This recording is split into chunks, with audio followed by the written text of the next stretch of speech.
Okay. I'd like to call the regular monthly meeting of June 24, 2021 to order. Have a roll call, please. Mr. Barbarulo. Here. Mrs. Pavelovich. Here. Mr. Itkin. Here. Mrs. Mahan. Present. Ms. Quackenbush. Here. Mr. Rosenberg. Here. Mr. Santana. Here. Mr. Spindell. Present. Mr. Banta. Here. The New Jersey Public Open Meeting Law was enacted to ensure the right of the public to have advance notice of, and to attend the meetings of the public bodies in which any business affecting their interest is discussed or acted upon. In accordance with the provisions of this act, the Fairmont Board of Education has caused notice of the meeting to be published by having a date, time, and place thereof, distributed to persons on the approved list, posted in the Board of Education Administrative Office, and sent to the Bergen Record and the Star Ledger. The announcement posted for the regular monthly meeting, along with the date, time, and place thereof, was distributed on May 26, 2021. Items to be discussed during the closed work session. Actually, there's no closed work session tonight. Would you join me in flag salute, please? Pledge allegiance to the flag of the United States of America and to the republic for which it stands, one nation, under God, indivisible, with liberty and justice for all. And before I turn it over to Mr. Garcia, I just want to say something about this year in particular. It was a difficult year. I'm not going to make sure everybody knows that because they know. But what I want to do is I want to thank everybody involved in the school district for the past year and a half, actually, especially the students, because it was a year like any other. Parents, because I know that this was a year that we'd like to forget. The administration, for all their hard work and what they've done. Teachers for being able to change things on the fly, do what they had to do on a regular basis. And the support staff who, were there all the way with us and were helpful and just everybody willing to do what they had to do. And I want to thank everybody. And I think that Fairlawn came out of this really well. And it's all because of the people involved, the students, parents, administrators, teachers, and support staff. And I want to give them a big thank you. And I'm looking forward to a couple of months of rest and relaxation, and then back to it in September. After that, I just want to turn the meeting over to Mr. Garcia for his comments. Thank you, Mr. Baker. You hear me okay?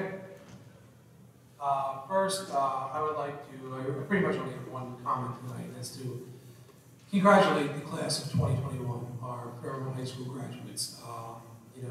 As Mr. Banta said, this was a year like no other. Thinking back where we were 14, 15 months ago and where we are now, it was just unbelievably special to see them cross that stage several nights ago. We just squeaked it in with the rain, but it was very symbolic for us to be outside and to have our graduation back at Sasso Field again. Besides congratulating our class of 2021, I'd also like to acknowledge everybody that made these events happen. It was not just a graduation at Fairmont High School. It was probably 11, 12 moving up ceremonies in total that we had over the last several weeks. And it wouldn't be possible if it wasn't for our Director of Buildings and Grounds, Mr. Jobs, our Technology Department, our Director of Technology, Mr. Tatis, and all our technicians who were working around the clock, our custodial staff, our principals, our parents, our PTAs, our students, our Board of Ed who supported us.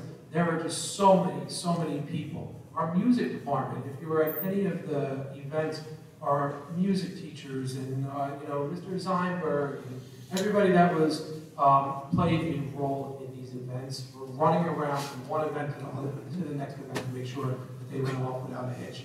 And that's what Fairlawn is all about. Everybody coming together when we need them to. And it was just unbelievably special the last couple of weeks. And it was great to see the smiles on their faces, great to hear kids singing again, parents taking pictures. And I just, from the bottom of my heart, I just want to congratulate everybody at their moving ups and their graduation. At this point, I'm going to turn it over to Dr. Lacatina and Mrs. DeFranco to talk about the safe return plan that we have to update. Thank you. Good evening, everybody. The Fair Lawn District is very lucky and fortunate. We are receiving some additional funding from the federal government that is to be used for the safe reopening of our schools. Because we are receiving this money and accepting this money, one thing that we need to do is create a safe return plan. One part of that is getting public input, and so what we did was sent a survey to the families of our students, and we also sent the same survey to our staff to get input about a variety of topics that impact the opening of schools again in September. Our intention is to reopen full days, like a typical school year, full in-person instruction. This plan that we created is posted on our website for everyone to see. It will be updated regularly. At a minimum, it needs to be updated every 6 months. It most likely will be updated sooner as the guidelines change. So right now, the plan is written to reflect current guidance on things like social distancing and mask wearing and contact tracing and things of that nature. So if anybody would like to see that plan, it is indeed posted. There's a link to it right on our homepage.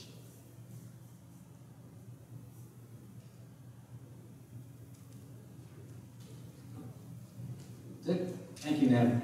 No. Okay, now it's time for public comments on the agenda item. So if you step up to the podium, state your name, and I think there's a sign-in sheet. While you're stepping up to the microphone, if you are going to be making a public comment, I'm actually going to read one that I did receive on behalf of one of our teachers, Ms. Sharon Reagan at TJ Middle School. She could not be here tonight, but she asked if we would share this public comment on the agenda item on behalf of Kathy Marinello's retirement. I would just like to share that it was because of her passion and commitment to the special education population that I came to serve in my own community. Kathy is a woman of extraordinary ability. She's filled with love, understanding, and respect for others. She was my friend, my mentor, my biggest cheerleader, and a woman I turn to more often than not for an encouraging word. I'm proud to call her a colleague, a friend, and look forward to sharing whatever our next venture will be in support of our community's special education population. Thank you. Very nice word, Sharon. I echo your sentiments. Kathy is a class act. Thank you, Nick. Agreed. Okay, any other members of the public on agenda items?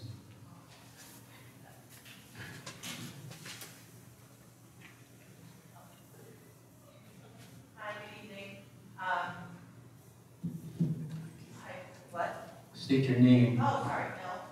Oh, there's an actual microphone. Mel. So I'm speaking to the same point. So the whole reason why I'm here, really, is because of Kathy Marinello. This lighthouse in like the center focus of everything special education that we all kind of look to when we don't know which way to go or how to get there.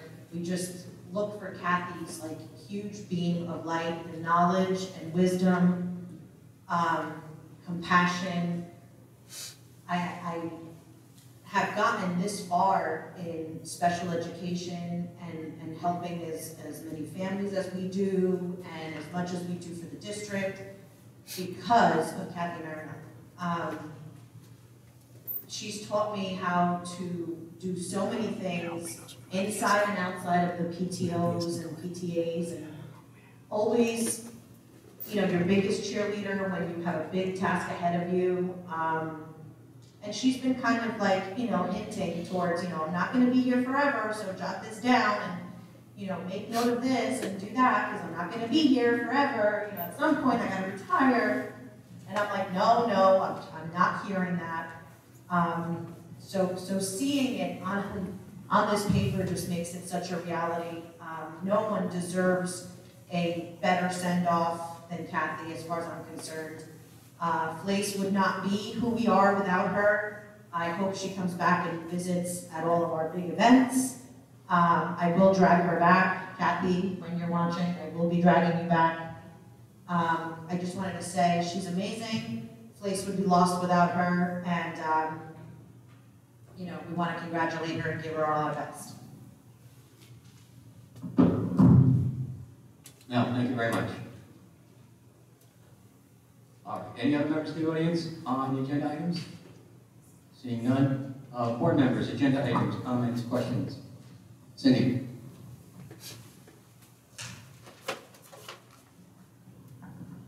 I've been moved by many retirements in this district, but I don't think I have ever been moved as much as when I saw Kathy's retirement on the agenda. Kathy and I are very close. We have worked together for many, many, many years. She is the wind beneath my wings. With everything that I have done in this district, for this district, and for the love of this district. I've gotten to know her daughter. I crocheted her a blanket years and years and years ago, and every single time I visit them, she still has that blanket on her bed. There is no kinder person that I have ever met that had such a love to see someone succeed. She was the person that everybody went to because she was a wealth of knowledge. I know how many retirement parties we all attended together where she was the MC, and she just took that mic and flew and just made everybody feel that they were a part of a wonderful, wonderful district. Kathy, I wish you all the best in your retirement, and I will miss you tremendously. And thank you for everything that you've done for our special education department, the transitioning of our students into adulthood. It's amazing, and this district is really going to suffer your loss. But I just want to tell you that I love you and thank you very much for serving this district with such honor and integrity. Thank you, Cindy. Is that it? Any other? Okay. Any other board members? Question? Oh, Mike. You gotta put it up higher. Again, Kathy Marinello. So I met Kathy Marinello when my son Anthony was in the first flex class, I think. It was over at high school flex class. It was over at Edison School. And she welcomed Anthony with open arms. And then over the years, I've seen her at our extended school year program, PTA council, and just this is one lady that is going to be hard to replace, but even more than that, it's just, she is just one class act. And as I think Nick said, everything she does from her heart. And she is so talented. I'm going to miss her. She still asks about my son, and that was many years ago now.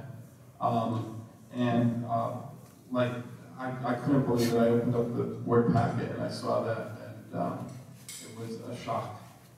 It was a shock. I also want to recognize Mr. Stanley, who's been in the English department for 29 years, and Ms. Cacciatore, before or after care aide, but she's been with us 26 years. So that's something to be definitely recognized. Thank you. Thank you, Mike. Ron? Yeah, I'm not going to repeat what Mike and Cindy said, but Kathy knows how I feel because when I got involved, my children were in Forest School, I was the PTA representative, I got onto FLAIR, which was a committee that helped get the budget passed at the time. And I was the only male on it, and Kathy used to always say that she's glad that somebody other than the women got involved in it. And we just had, what she has done for this district, for the children of this district, is you can't describe in words. And the last thing is, I remember when she was president of PTA Council, and she'd run the meetings, and I'd sit in the back, being a member, and I would always tell her some things about Robert's rules, and she used to always get mad at me because she's like, you're slowing the meeting down. And I'm like, yeah, but, and so she's just a tremendous person. Her family is a tremendous family. And as Cindy stated, she was great with Mike, running shows and retirements. Knowing Kathy, she's gonna retire, but she'll still be around. She'll still be involved in this community, and she'll always have all these children in her heart. And also to the other retirees, and especially Mr. Stanley, my children had him. He's an excellent teacher, and I want to wish him nothing but the best. Thank you, Mark. Any other board members? Mark?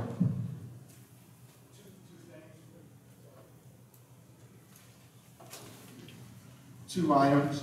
First, my sentiments are ditto for Kathy, who's a phenomenal person, and I'm really going to miss her, and I wish her the best of luck on her retirement. The other one is, I wanted to clarify my reason for voting no on item P, 7B. And for those who are going to tell me that this has already been approved by the county superintendent, I'm going to save you the trouble for announcing it later on. Sometimes, rather always, it's easiest to go with the majority vote and avoid the aggravation and tension that each of my decisions that I make is done through a process. There's a reason behind my doing it, and I give it much thought. First, I wanted to say it has absolutely nothing to do with job performance for any of the individuals listed. I have the highest regard for all of them. I know they give 110% to the district. I know they work 24/7, they're on call every day of the week. They work late into the night. I am not questioning any of that at all. Since this item cannot be broken down for individuals, I'm voting on it in its entirety. I honestly feel that the salaries are getting out of control, and for this reason, and this reason only, I'm going to cast a no vote. Thank you. Thank you, Mark. Other board members? Rita?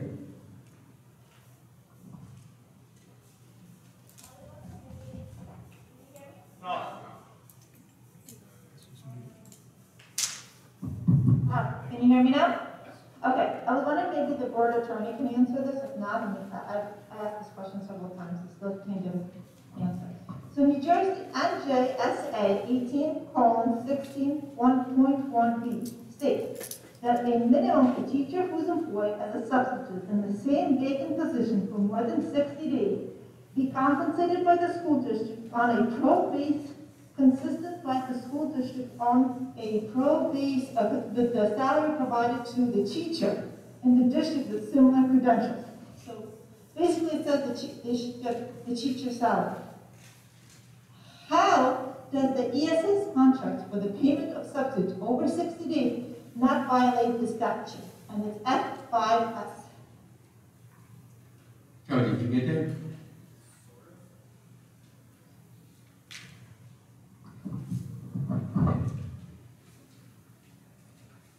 So are you talking about the general ESS contract where they bring subs to the district? No, my question is the NJSA 18:16-1.1b. No, I know what it If it's over says. 60 days, you must pay teacher salary equal to the. We have ESS contract that says over 60 days. So even over 60 days, according to the state, you're supposed to be paid teacher salary. How is this not contributed? Generally, that's the case, but it's only if the person is serving in the same position for the entire 60 days, plus there's many ways to get approval for extensions as well. So I'm not sure if you're talking about daily substitutes. It's the schedule, the last on the agenda. That's what I'm talking about. Well, the contract is between the substitute themselves and the company. We don't have a contract with the substitute. So our contract is only with the company. As long as that contract is in accordance with law, would have no effect how they pay or compensate their own teachers. So they might send us subs for more than 60 days if they're moved around or anything like that, or as long as it's within the contract, we are fine. But of course, I can't speak any further on it because I don't have the contract in front of me and had no idea you were going to ask this tonight. So. Oh, no, I asked that question in my write-up this week. So you're saying it is okay as long as they're not our employee? As long as, well, they're not employed by us, they're employed by Effective School Solutions, so the contract is with that company and them. So yes, it's fine. ESS does this in schools, literally probably hundreds of them. Okay. I have another question. What exactly does substitute teacher 1, substitute teacher 2, and substitute teacher 3 mean on the contract?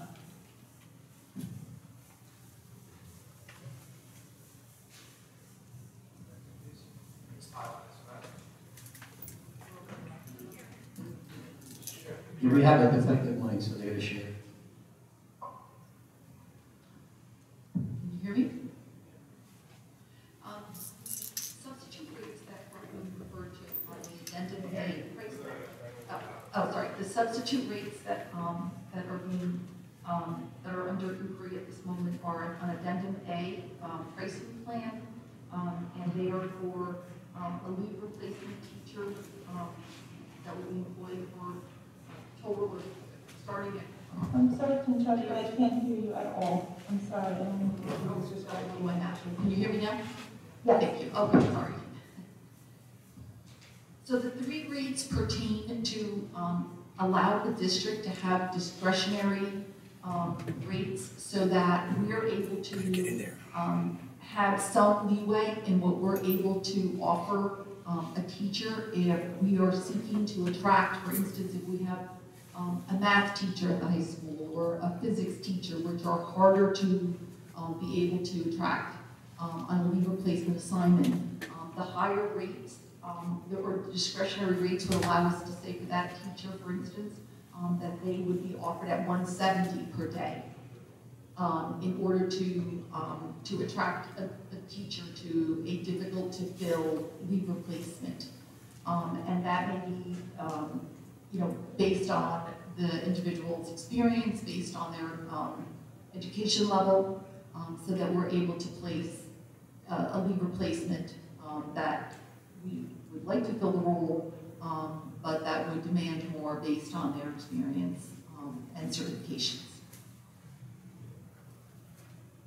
I have a follow-up question. Would it be more, how to say, with more transparency, would it be possible to list the subject matters, because everybody knows what is harder to fill, what's easier to fill on the contract, and if something that you think is easier but it's not found, you can bring it up to the board and we will approve it if it's needed, so that there's more transparency, because it's like, this is a huge difference in prices.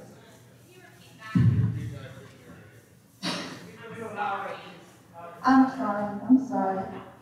Would it be possible to list the subject matters or like somehow criteria so it would be more fair that you follow criteria rather than just discussion, because some people will say maybe they're not treated equally? Is there a way so that it's more transparent process? Does that make sense? I don't see any reason for rewrite the contract. I'll leave it up to the administration to figure out who belongs in which category. And if somebody belongs in a different category, they'll take care of it. But there's no reason to change the language in the contract. Anything else, Rita? Yeah, I have a couple of questions. Page 26, C11.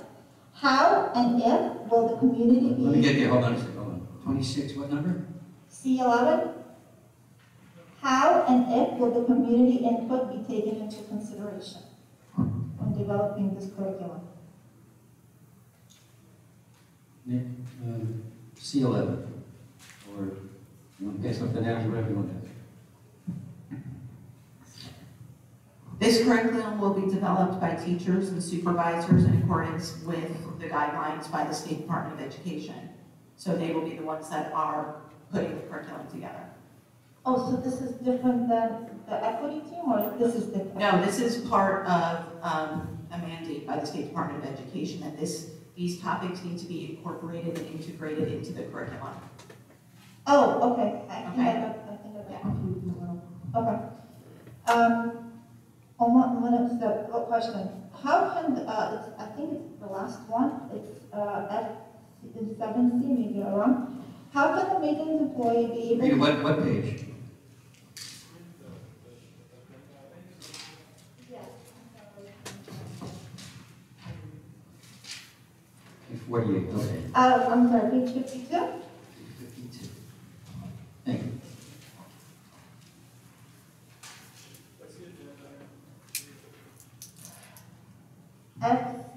F7C. How can the maintenance employee be able to do their job if they have no car? What?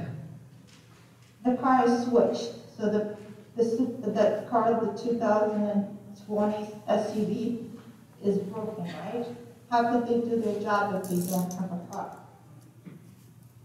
Well, Unless I As far as, misunderstood. are we down a car, are we okay, our maintenance workers? We're using an older vehicle. No, but their car is being taken away, right, to switch. So the 2002 car is broken, so how can they do it? While the one car is in the shop, the other car is being utilized, they're using another older car as well. Okay, that doesn't make sense to me. So that car before wasn't used, the old one that they're using now? I think what they're saying is that they're moving the cars around, so, you know, while one's in the shop, they're using another one. They have a spare one, maybe somebody doesn't need it today. I think that's what they're saying.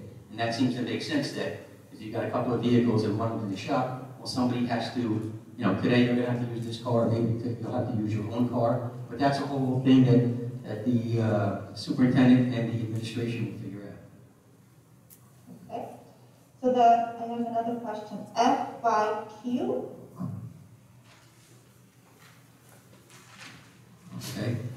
So my question is, I emailed it to the share committee chairperson regarding shared services with the fair lawn, and the response was that their records are less important or less page 50, and I think I would like to respectfully, page 50, I would like page 50, Q. I would respectfully disagree because the town has vital records, which is death records and birth records, and that is a very sensitive information that is very, should be protected. They have police internal investigations, they have personnel, they have a lot of, I think the district is spending $117,000 this year, and for the rest of the time, they will be spending $42,000 a year to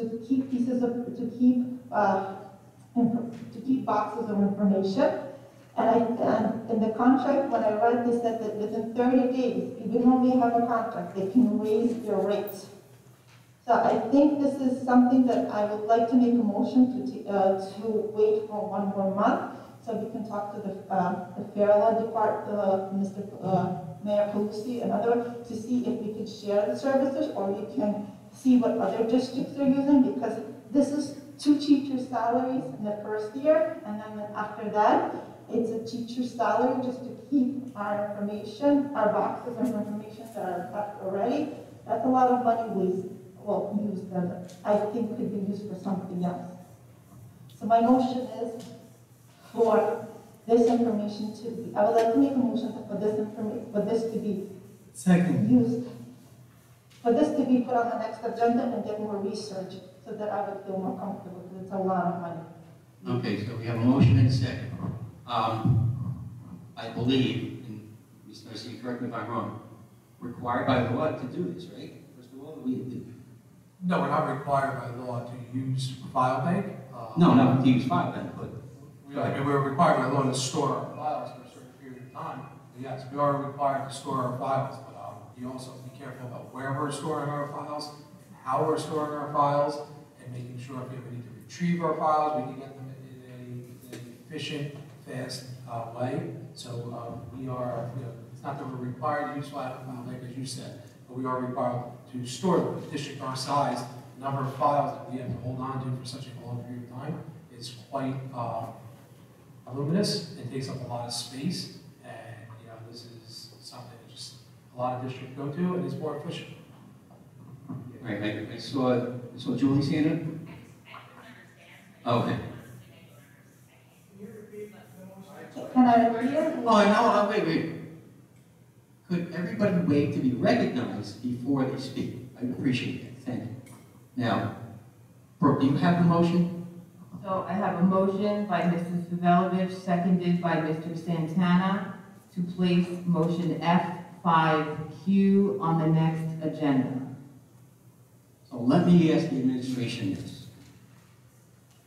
Is there any downside to holding this until July? Is there some kind of, some kind of time-sensitive thing we have to be concerned about? As this was explained to the Finance Committee earlier in June, several weeks ago, one of the big components of this that we're looking to do is be in compliance to allow all of our records to be digital. So for instance, we have had our business office payroll files and human resources file be stored in an electronic format. However, the state of New Jersey will not accept that. You cannot do it on a go-forward basis. It has to be all of your records. So we've been looking and working with our software company and applying to the state over the past 2 years, looking for approval so that I don't have to email a purchase order, but then also have to print it. So for a $125 million organization with over 5,400 students and 1,000 employees, you can imagine the volume of records, especially when we have a 25 or 24% special education population, and most student records have to be kept for 100 years.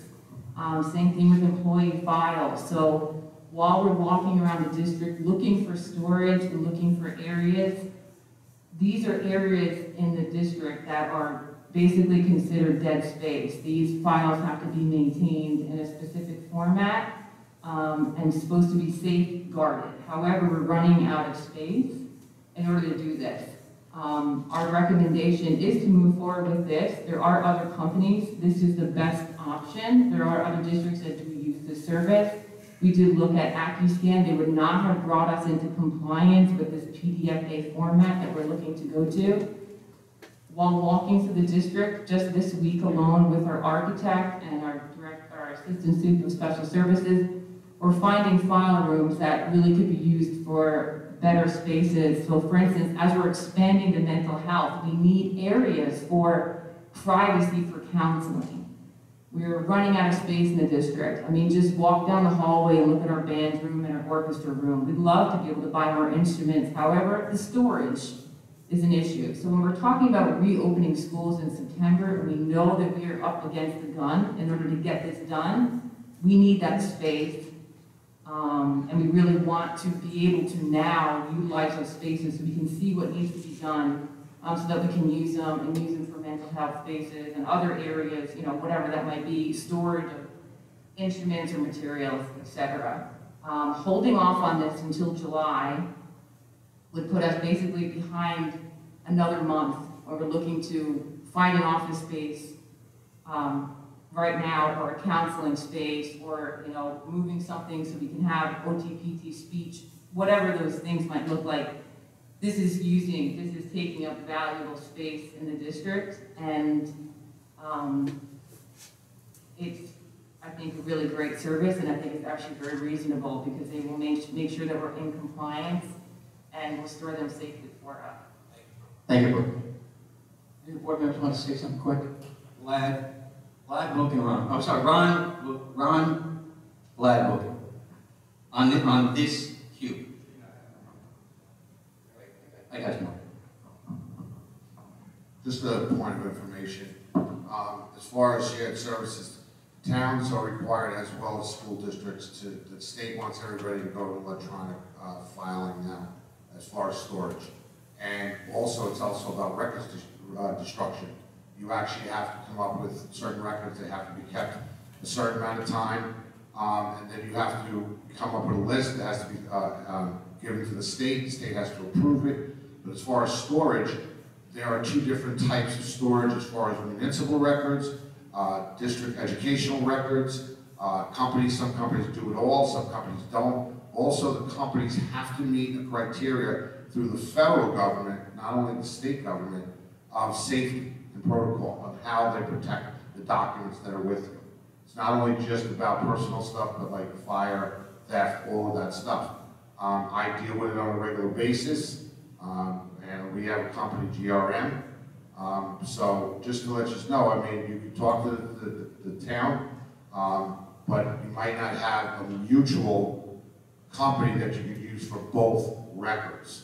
Because again, some of them do not do both, some do strictly in schools, and some do strictly in municipalities. So I just wanted everybody to understand that because I do deal with it on a regular basis in my job every day, and the company we deal with has a warehouse in Jersey City, and I have no idea how they store all this stuff because it's mounds and mounds of paperwork, and also scanning and logging everything. So just wanted everybody to understand that. That's all. Thank you. Thank you, Ron. Vlad? Can you hear me? Yes. Okay. So, first of all, I think it is a great initiative, and I want to thank administration for starting this. It's a wonderful idea. We should definitely do this. The question is simply whether the money are worth the service. So the price is $76,000 upfront, plus about $3,500 every month. So about $41,500 a year. This is the only question if the price is good for the service. So I personally see no harm of delaying by a month, doing research whether we could get these services cheaper and see what other towns are doing, and then approve this next month.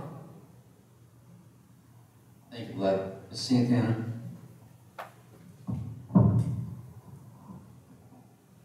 Yes, thank you, Board President.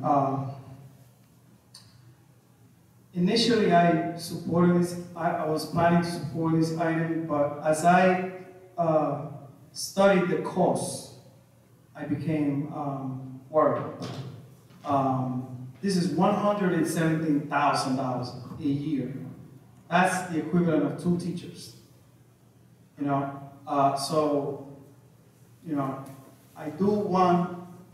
I do want the premium space in our school not to be occupied by boxes and copies. Yes. So I support the intent of why we need this. Yes.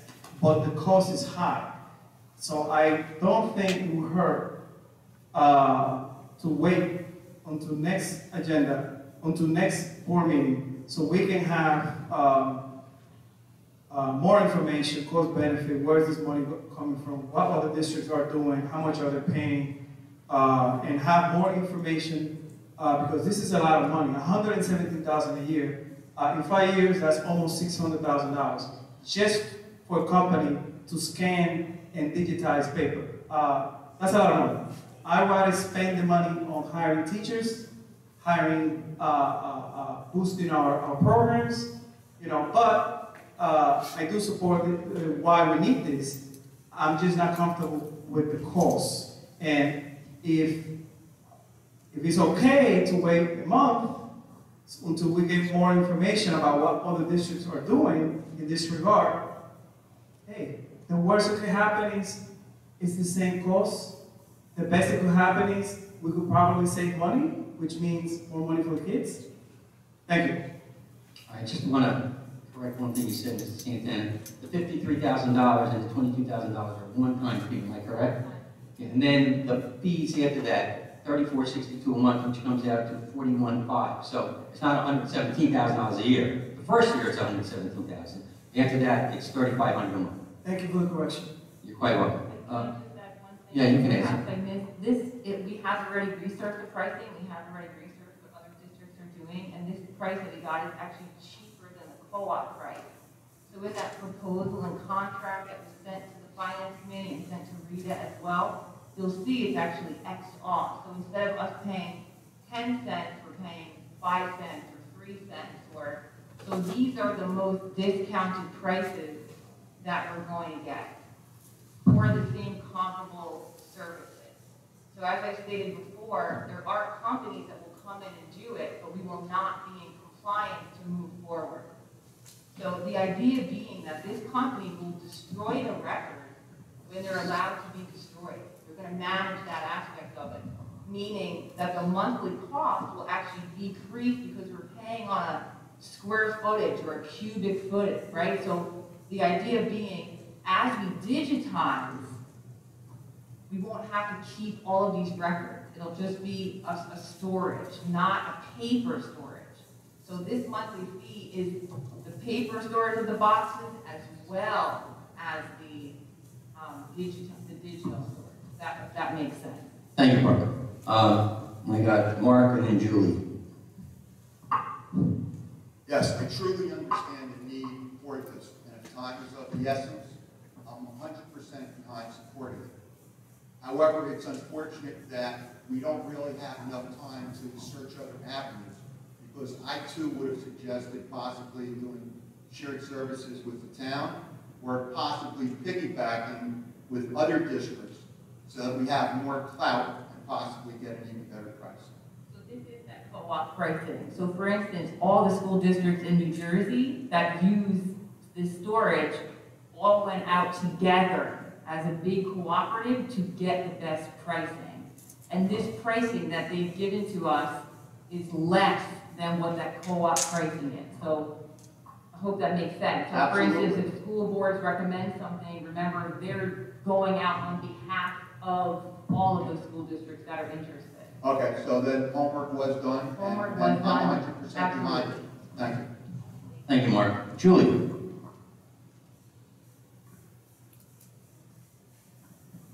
I ask Ms. Mark a question? You can ask a question. If we vote on this tonight rather than hold off a month, is it likely that the space that you were referencing prior that would be used for private support services or mental health services would be available come September? Yeah. Okay, thank you. Thank you, Julie. Mike? I wasn't going to say anything on this. It sounds to me like Brooke did the due diligence that the board is asking her to do. She went out for pricing. She looked at options. That is what she gets paid to do, and I am going to support this because it's a better price than we would have gotten from the co-op, which is so. And I agree that school records are different than town records. Thank you, Mike. Reed, I'll give you the last word.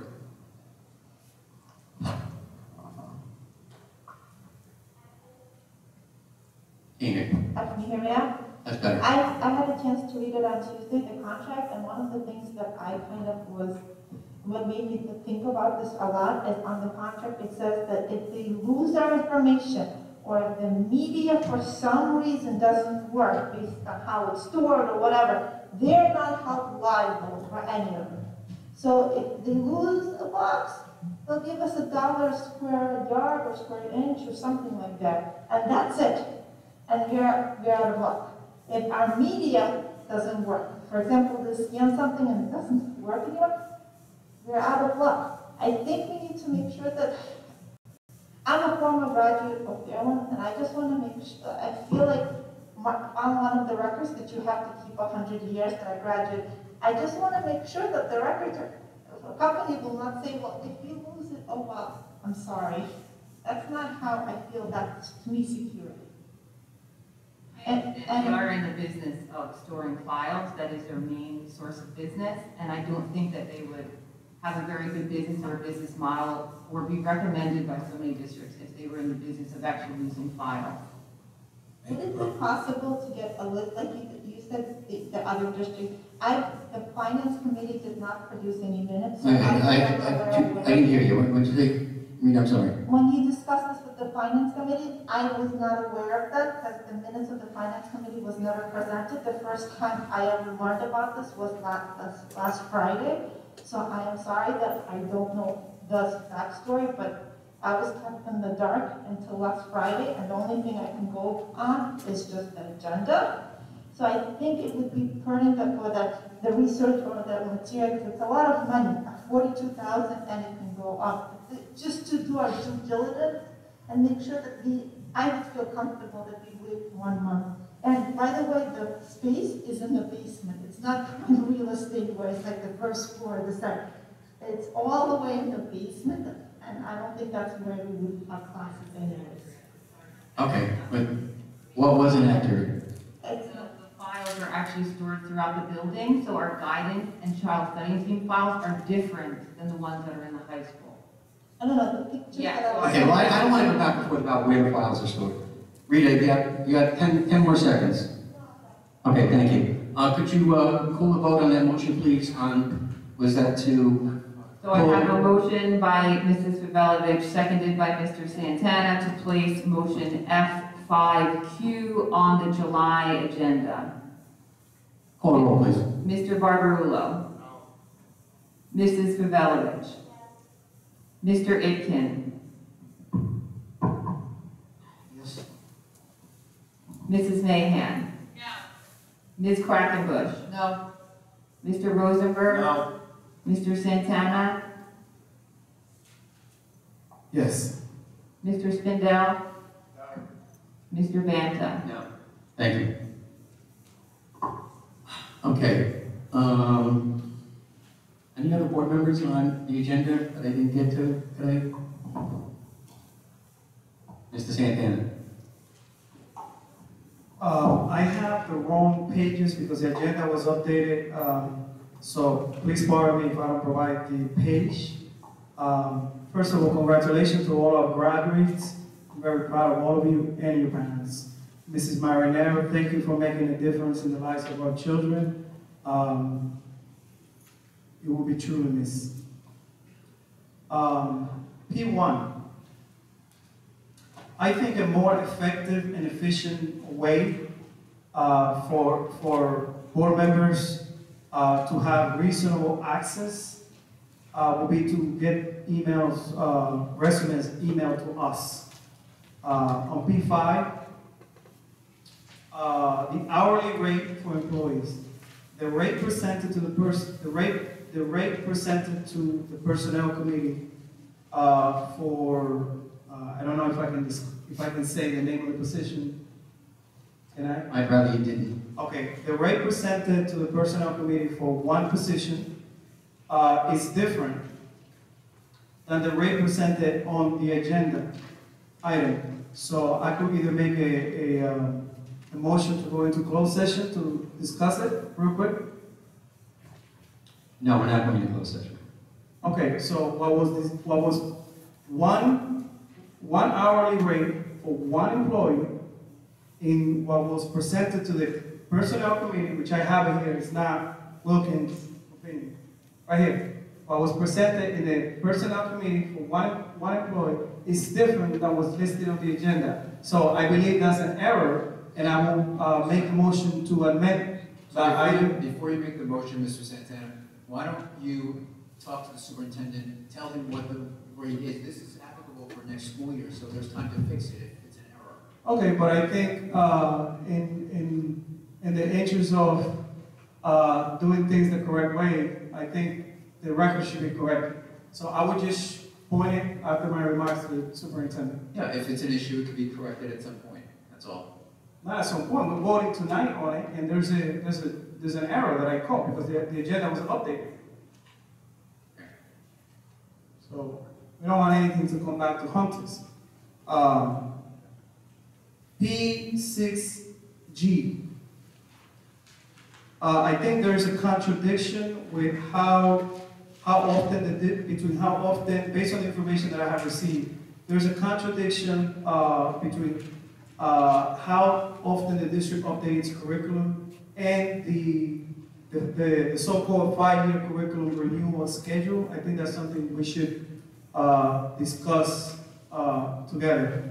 Or maybe that needs to be brought up to the policy committee when we meet. C11, my question is, how are parents' input going to be taken into account for C11? Dr. Lapidino already answered that question. Yes, she didn't refer to parents though. No, because she had answered that the parents are not part of updating the curriculum. No. Standards. Mr. Notion, respectfully, I know the parents don't write the curriculum, I'm a teacher, but how are the parents, how are the parents in the community's input going to be considered when it comes to writing this down? That's it. How are their voice going to be Once considered? again, it's going to be written by the district supervisors and the teachers. I know it's written by them, but that was not my question. I'll move on. C12. I understand there's a lack of a standardized testing course, and we need to redesign the eligibility criteria, and to the updating of the independent study. I just want to thank Dr. Lacatina and the RICH teachers for working extremely hard to make this program a model program in the state of New Jersey. Your hard work does not go unnoticed. I was advocating for RICH before I got onto the board, from where many of you are sitting as an audience member, and now being on the board, I'm very glad that we are taking it to the next level. P7B, like my colleague Mr. Spindell stated, I will not be supporting this motion. Have nothing to do with the performance of the employees. They work very hard. I'm happy. You're great, but I will not be supporting this because this is not listed separated. C1A, I will abstain. C1C, there is, and I mean this just to make sure we're doing things right. I see on the summer council list, there's a candidate with the last name of a school board member, Mr. Barbarolo last name. I want to know if they are related, and if so, is this permitted by our policy and state laws? I just want to make sure that I'm allowed to vote for this, and there's no problem. Yes, he is related, she is related to Mr. Barbarillo. It is allowed under policy and law because it's a substitute position. Okay, great. Congratulations. FIQ, I will be not supporting because this is the cost of 2 teachers, and I think we need to see more information. FIS,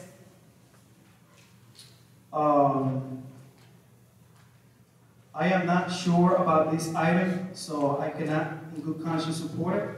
C1B, which community, who is actually providing the behind-the-wheel training, Mr. President? Fairlawn Driving School.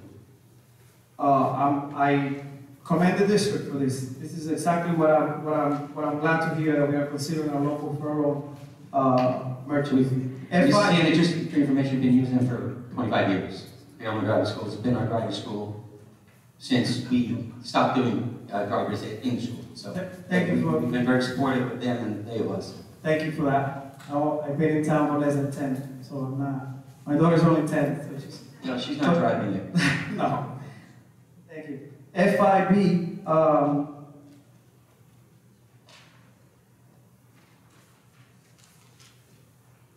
I remember crystal clear when I just will skip that. Sorry. F7C. I am not happy to hear the brand new SUV broke down. This is not acceptable. I expect the administration, and I know the administration will take corrective action. I am happy and comfortable with the explanation of the superintendent. I just want to know, how are the miles on this vehicle going to be tracked? Since this is a used vehicle, how does that vehicle have the mile tracker also? I'm sorry, what was the question? Does that old vehicle also have the mile tracker? Well, which vehicle are you talking about? The brand new one or the old one? The old one. Yes, the answer is yes. Okay, I appreciate the superintendent for his answer on this topic. Thank you, Mr. President. Thank you. Any other board member hasn't spoken yet on the agenda? Julie? Mr. Rapp? Julie? I just wanted to clarify a quick question. So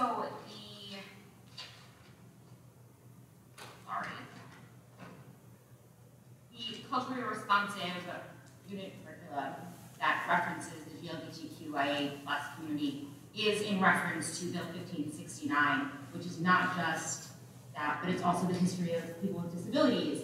And this is not just about one particular community, but a variety of marginalized communities. And it's going to be done so in a developmentally appropriate way for our students based on age and cognition level. Correct. Thank you. Any, Julie? Thank you. Mark, did you have a hand? Yeah, go ahead.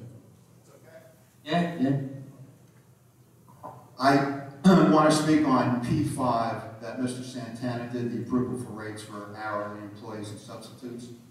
I don't really feel comfortable that there's a discrepancy in the prices. So with Mr. Santana's approval and Mr. Banta's approval, I would like to present the sheet that he has with a specific amount listed for the employees and give it to the proper administrator so that that person can check to see if indeed there is an error.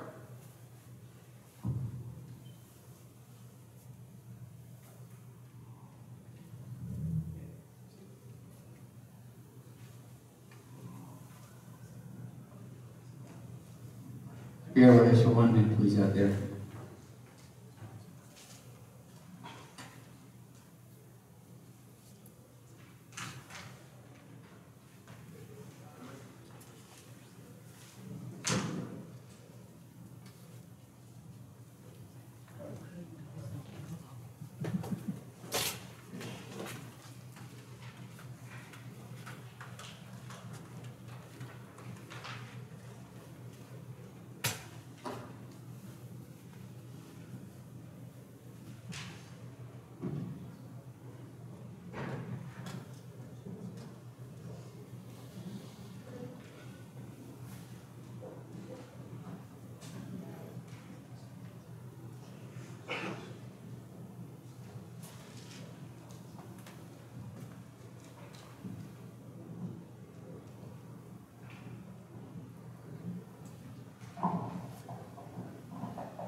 Maybe a miscommunication. We're going to pull that one because it's not going to impact the star. Is that okay? We'll give you confirmation. All right, so we'll pull that one. You just don't want? Yeah. No problem. So which one is it? Thank you very much. Okay, so that's the end of that one. Okay. Mark, that was it? That's it. Letter.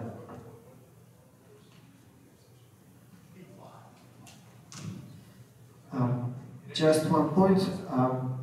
Mark initially spoke about motion P7B, and I just want to say that I agree with whatever he said about this motion P7B. Thank you. Okay. All right, we have all the comments. We're going to go to voting. I have a motion for G1 and G2, please. G2, there's no items. Okay, Ron and Mark have a roll call, please. please. G1 and G2. Mr. Barbarella? Mrs. Pavelovich? Mr. Itkin? Yes. Mr. Rosenberg? Yes. Mrs. Mahan?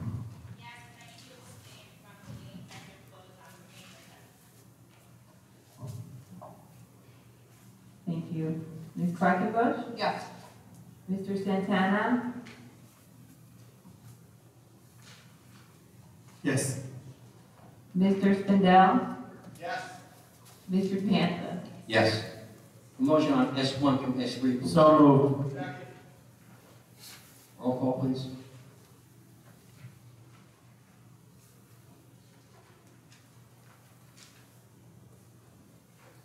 Mr. Itkin? Yes. Mrs. Mahan? Yes, I'm seeing on S3B. Mr. Rosenberg? Yes. Mr. Santana? Yes. Mr. Barbarulo? Mrs. Pavelovich? Yes. Mr. Spindell? Yes. Ms. Quackenbush? Yes. Mr. Banta? Yes. Motion for E1 through E3, please. So moved. Second. Roll call, please. I'm sorry, give me a minute. All right.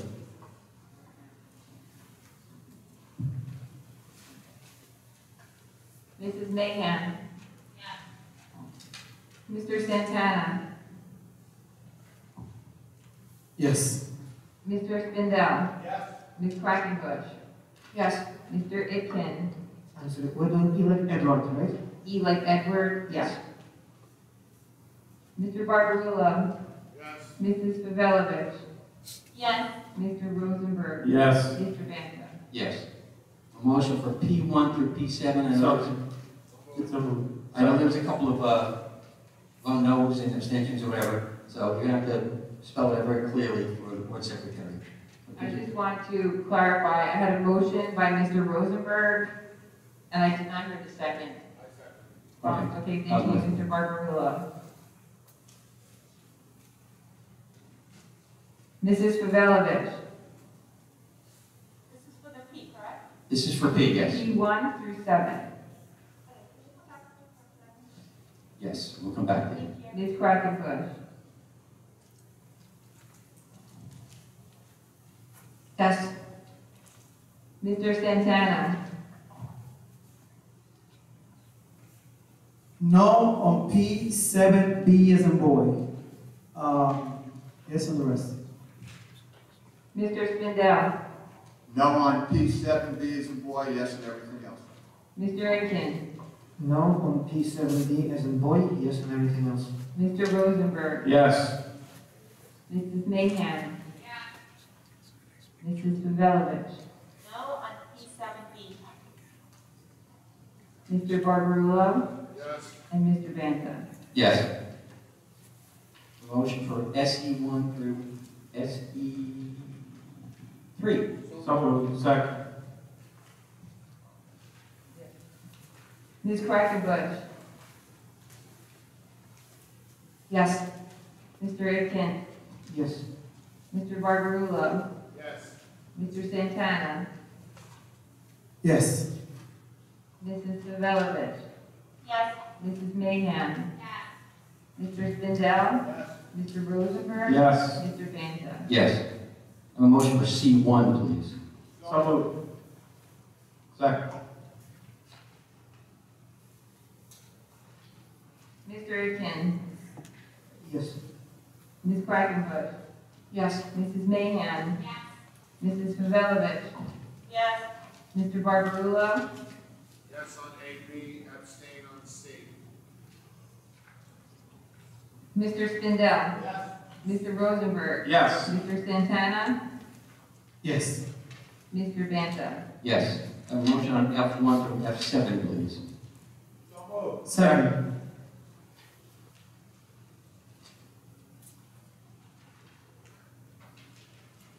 Mr. Santana?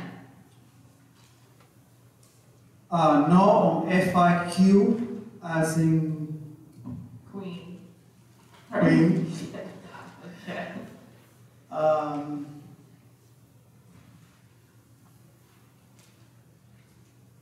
Abstain on F5S as in Sam.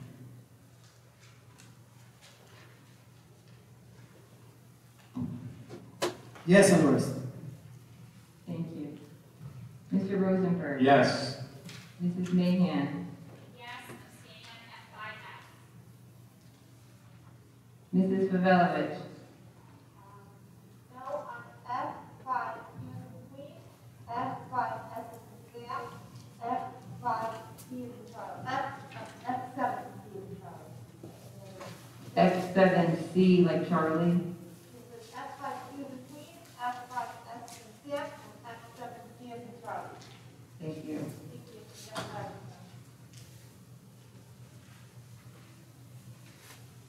Mr. Akin. No on F7C as in Charlie, yes on everything else. Ms. Quackenbush. Yes. Mr. Stendhal. Yes. Mr. Barbarulo. Yes. Mr. Banta. Yes. There's no addendum, right? That's the agenda? Okay, thank you. At this time, I'm going to ask the public if they have any questions or comments. They can step up to the podium. And this is not on agenda items, but any of other issues that you'd like to discuss. I just ask you that you state your name and sign in at the podium, and then just direct your questions to the chair, please. Yes, sir. Hi. My name is Avidan Atkinson. I was trying to do some research into signing my children up into the school system, and could not easily tell which schools they would be going to. As best as I can tell, there's no online resource for where to lay out which schools houses are assigned to. There are a number of various third-party sites, like any of the home purchasing websites that are out there, but it would be nice if there was something online that was more official that people could look at, not only current people who live in the town, but people who want to move within a certain part of the town to be near other schools to know, especially when some of the borderlines are very close. So, if there be any kind of resource for that. Thank you. That's good feedback. We'll bring it back to community school where we do the registrations. We'll take a look. We do have a map. It's easy and difficult. We have it by color coded by which elementary school, but it's definitely helpful feedback as you're moving into a district. So yeah, we'll see if we can put something together and just upload it. The only part that would be difficult is probably like that one street where the color meets because it may be very small considering the size of Fairlawn when you're looking at a map. But we'll do our best if we can put something up that can help out new parents come in. Thank you very much. Thank you.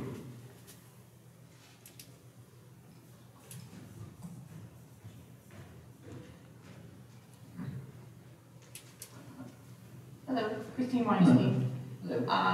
Is there any update in regards to, because my son's going to be a freshman as I shake here, to the in-person orientation for students? Is that a go for this summer, or I haven't heard anything in regards to any kind of common ground or high school type of thing? Okay, who's got that answer? We're working on something. We're definitely working on something, Christine, for the incoming middle school students, incoming high school students. We know, listen, my background in special education, transition is one of the most important things for us and for our students, especially coming out of the pandemic as well. Some students haven't been inside of school for 14 months, so we're definitely working to make opportunities available so that hopefully, safely, we can have our students, see the schools before they open. Hopefully we'll get some more information out to you as soon as possible. All right, great. Thank you very much. Thank you, Christine. Any other members of the audience? Questions, comments? I do need to read something on behalf of an audience member who could not be here tonight. Mr. David Tracker and his wife have reached out and asked if I could read something. The Fairlawn community lost somebody recently, Vivian Cadet, who has been instrumental in the music community here in Fairlawn. And Mr. Tracker had asked, unfortunately, he's coaching his son's game, or fortunately, I should say, coaching his son's game, spending time with family. And he asked if I would read these remarks on behalf of him and his wife.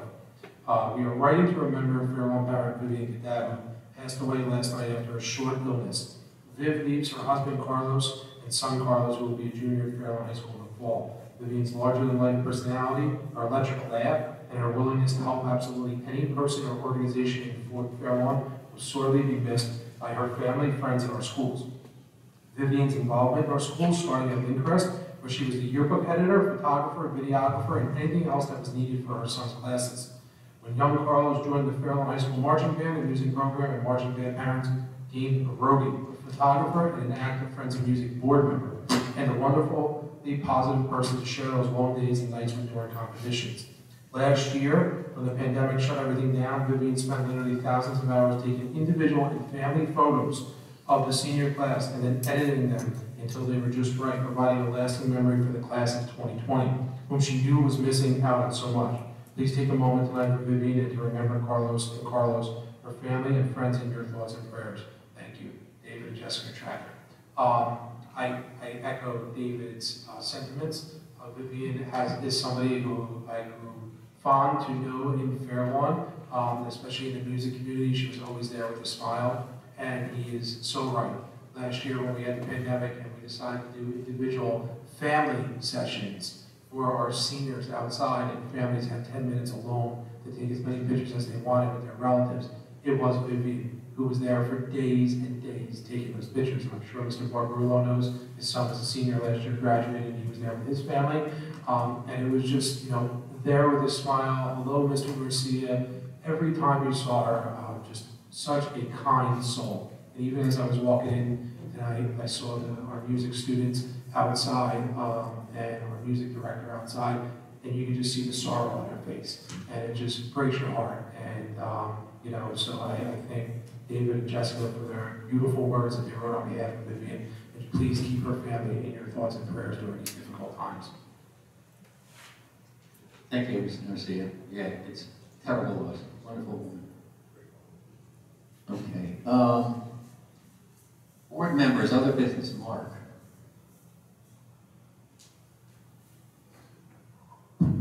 I had the pleasure of speaking to Mr. Garcia the other day after graduation to say that I knew a student who was graduated, however, unable to attend because of her medical needs. And he was able to have an administrator go to the house and to present the diploma personally to this individual. I would like to see if we, as a board, can set a policy, an unofficial policy, to see that this can happen to all those who are medically unable to attend graduation in the future. I don't know how my colleagues feel about it, but it just made the entire family feel totally different. Thank you. I don't know, but I don't think we put it in a policy. You said an unofficial policy, yeah. I know, I've heard that before. Actually, a former board member, he's a principal in some Catholic school someplace, I don't remember where, but he did the same thing last year. Somebody, day before graduation, was hospitalized. He went there, and he gave, and you're right, it was amazing. The kid was so happy. I saw the pictures. So, I'm making a policy, no, but I think that, Nick is shaking his head. Yeah, if you don't mind, I'd love to bring it back to high school administration. Listen, our high school administration, I cannot say enough great things about them. And, we went through a lot last year with the pandemic, and they rolled out the red carpet to the best degree possible for our students. And what I'm getting at is even this year, as we return back to some normalcy, and we had a live graduation, they still went above and beyond and still had to cut our hair again on Monday because they wanted our students to feel special. And so I would just love to speak with them about it and see, how they feel about it. I would not be so sure it's no big deal to them whatsoever, but I would love to include that in the conversation and ownership to that decision. But it was very nice to speak to the parents and kudos to our administration who went there and delivered that, did the right thing. Thank you, Mark. Mike. First of all, I really want to thank all of the principals, PTAs, PTOs, teachers, for first of all making me feel so welcome. I was able to attend every single moving up ceremony this year. And to see the look on the kids' faces as they were leaving the school, actually as they were celebrating, because it wasn't quite the last day of school. You know, in a year that we had a pandemic come through, and these, I think this year in particular, it was so important to recognize all of the children. We had a great graduation on Sasso Field. Thank you, rain, because it rained up until the ceremony began. And as soon as the ceremony began, it didn't just stop raining, but the sun came out. And I think that it was, that really was the culmination of this whole year. The fact that the sun came out right at the end. And I think that the same thing happened in Fairmont Schools this year. I want to congratulate our children, our teachers, our administrators, and say thank you, and congratulate certainly all of the kids that were moving up, and certainly the class of 2021. Thank you, Mike. Julie?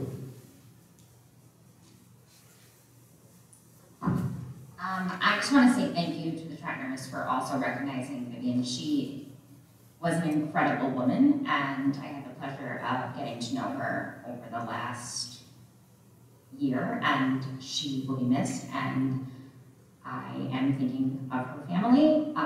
Secondly, I just want to recognize the entire district for the efforts that were put forth for the D'Angelo family.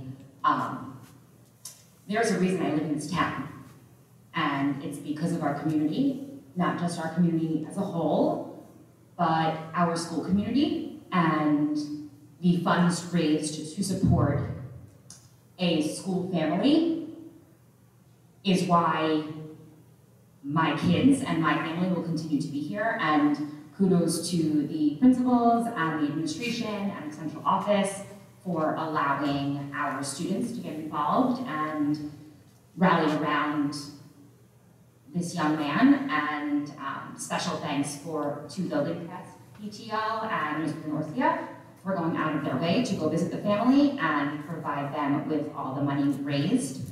And I am continuing to wish him well and the family well. Thank you.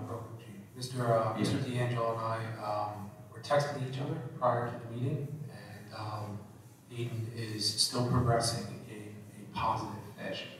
And he's moving in the right direction. He still has a long road ahead of him, but continue to keep this family in your thoughts and prayers. And it's just a beautiful, positive family. I mean, they're just kind souls, and they appreciate everything the district is doing for them. So keep those prayers coming for him. He's moving in the right direction. Thank God. Can I say one more thing? Sorry. Sure, go ahead. So one more thing. There was someone who just said something before about the orientation for the high school. I am behind you. On a personal note, I was really excited that my son, who will be starting kindergarten in the fall, got to attend his orientation for kindergarten at Milnes, and I'm really hopeful that as things go forward with, everything going on with COVID, that all of the students who have never been in the building before, who are unfamiliar with the building, or it's been a while since they've been in the building, have the opportunity to do the same, because it does not matter if you're 4.5 like mine, or 14. Change is hard, and newness is hard, and I want everyone to have that opportunity. Thanks, Julie. Ron? Yeah, I just wanted to, thank the district for the D'Angelo family, but also, most of you don't know, you probably know about the senior that had a tragic accident before the graduation. Somebody did post today that she's doing better. Thank God there is no brain damage, just bleeding has stopped, so hopefully she's on the road to recovery, but it was a very sad thing that had to happen to her a couple of days before graduation, but by the grace of God, she's getting better every day. So again, the community coming together to support that family also, which again, as Julie stated, makes it great to live in this community. Thank you. Thank you, Ron. And the board members. Rita?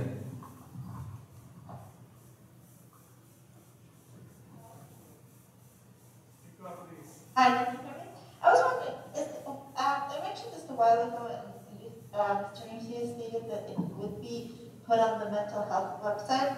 So I was just Andre, if there's progress on the calendar of all the workshops for the mental health, that they could be uploaded so that parents can start thinking about which ones they want to attend for next year?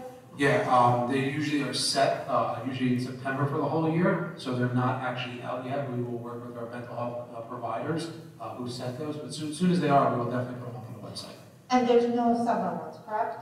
Yeah, there's no parent workshops during the summer or any workshops. We have mental health going on during the summer, but we don't have any workshops that we offer during the summer. Okay. And one more thing, can you provide an update on the busing for the students that? Yes. We actually are going out to bid for the subscription busing on the other side of Broadway. So we should have some more information in early July, and we'll update the board at that time. Got it, Rita? Right there. Sorry, wait a minute. Mr. Santana. Thank you, Board President. Mr. Board President, I sent you in February a list of topics for the Shared Services Committee. I understand the town wants to meet in the summer or September. I would like those topics to be considered, being that there has not been a meeting, as far as I'm concerned, for Shared Services this year. I don't know if the Special Ed Committee have met, and we haven't received any minutes. Personnel, we met last Thursday. It will be good if the board can receive the minutes. We haven't received any minutes from the Education Committee. I don't know if they have met recently. There has not been an education committee since the last one. I gave you the minutes last Okay. month. Got it. I think Special Ed the same way, right, Cynthia? You haven't had a meeting recently? Okay. This is, I don't know if this is a point of order or point of information, but I did a little bit of research, and based on what we spoke last time at the policy meeting, board members can ask any appropriate questions to the superintendent. They don't have to be on the agenda. I actually spoke to all the board members in the state of New Jersey that I know of, and I think we need to get clarification from the board attorney on that, because it is beyond the authority of the board president to tell board members not to email the superintendent unless it's about items on the agenda that is overstepping his authority. And I would like the board attorney, not tonight, of course, but to clarify that. There are 3 seats up for election this year and every year. I think we need, this is my opinion, like many other districts, I think we need to do what many other districts do. We need to post the information on how to run for the school board. I don't think the Board of Education, excuse me for interrupting, I don't think the Board of Education should be getting involved in the politics of board elections. Can I make my comments without you interrupting me? When you have your comments, I don't interrupt you. Yeah, you do, but go ahead. No, you are board president. I never cut you off. Why are you cutting me off? Because it's political. But go ahead, finish your comment. Go, finish your comment. Finish your comment. You should not be interrupting board members when we speak. Okay. It is traditional in many districts when there's an election to post on the school on the district website that there's an election and how the community members can run to be a member of the Board of Education. That is community outreach, actually, because we post the election results also. So, you know, it will be very good to motivate people, especially when there's going to be a vacancy, my vacancy. So people should know that they can run and how to run and the responsibilities, which are many, not just attending board meetings, but there's a lot of homework involved in research and studying and learning. So why would any board member be afraid to post that? Why? Now, I would like to know how, I know we have a Safe Route program, which was promoted and initiated by former board member Dr. Cohen. I would like to just make this comment, you know, how is the district planning to promote biking and walking to school so we have less pollution and less traffic in our town. And, you know, I'm very happy to hear from the superintendent about the transition events for 8th graders going into the high school, I teach 9th graders. So it is very important to have transitions for middle school kids going into the high school. And I strongly support what Mr. Spindell stated, have a policy of handling the diploma for medically unable students to attend our graduation. And last but not least, why would anyone be up against that? So you have my total support, Mr. Spindell. Last but not least, I'm announcing this is very important. I am no longer attending board meetings by car. We have too much traffic in Furlong, too much speeding, too many traffic accidents, and children and seniors getting hurt, and some have even been seriously hurt by all this traffic. And to set an example, as an individual, I'm going to be riding my bike, weather permitting, to all the board meetings. We all can do something small to make a difference in Furlong. Thank you, and I hope some of board members will join me riding the bike to the board meetings. Thank you. Any other board members, questions or comments? Vlad? Quick question. Jim, we're not going to discuss the goals for the board, for the district for next school year. Discuss the what? The goals. District goals, it'll either be usually August, July, August, probably. Definitely before September, because we want them for September 1 for the kickoff of the school year, but we start working on them over the summer, and it should be for like August. If they're done in July, great, but they may be August. Any Glenn? Anything else? Any other board members, questions, comments? I will now say what I feel about the district getting involved in education elections should not be done. The district should not be doing anything with elections. If somebody wants to run for election, God bless you. Go ahead. Go out and get your, just go to the website in Hackensack, the county clerk's office, and everything's right there. The Board of Education election should be completely separate from anything to do with the district. That's my opinion. Everybody's got an opinion. That one's mine. And I just want to say one other thing. When I was giving my shout-outs before to everybody, I forgot to mention PTA Council. I think PTA Council, and especially Lisa McClements, who's been great this year. I think she's done a wonderful job, and I told her that the other night at graduation. And I just, one other thing. My daughter, as you may know, is a kindergarten teacher in Fort Lee. And I asked her, I said, what would you say about this year? And she told me, I said, well, I wanted to say at a board meeting, so I need something that I can say at a board meeting because I can't say that. So what she said was, it was a roller coaster of emotions and struggles. And hopefully we are now reached a plane and we'll be back in business in September. And I know that the administration is going to be working very hard through the summer to get those plans together. The next public meeting is July, I don't have a calendar from 22? July 22nd, the next public meeting. Oh, and for the board, regarding the board retreat, I spoke to Matt Lee and I spoke to Nick, and we looked at schedules, and there's no way we can do it in the summer. I wanted to get it done in the summer, but actually Matt Lee, both kids are getting married within 2 weeks of each, 17 days of each other.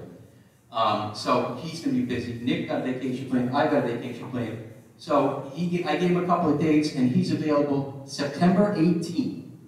That's a Saturday morning, September 18th. So I'd like everybody to look at their calendars, get back to me as soon as you can. I'd like to set that up. Everybody wanted to have the retreat. We're working on the board self-evaluation. It's I think about 3/4 or 2/3 of the board has done it.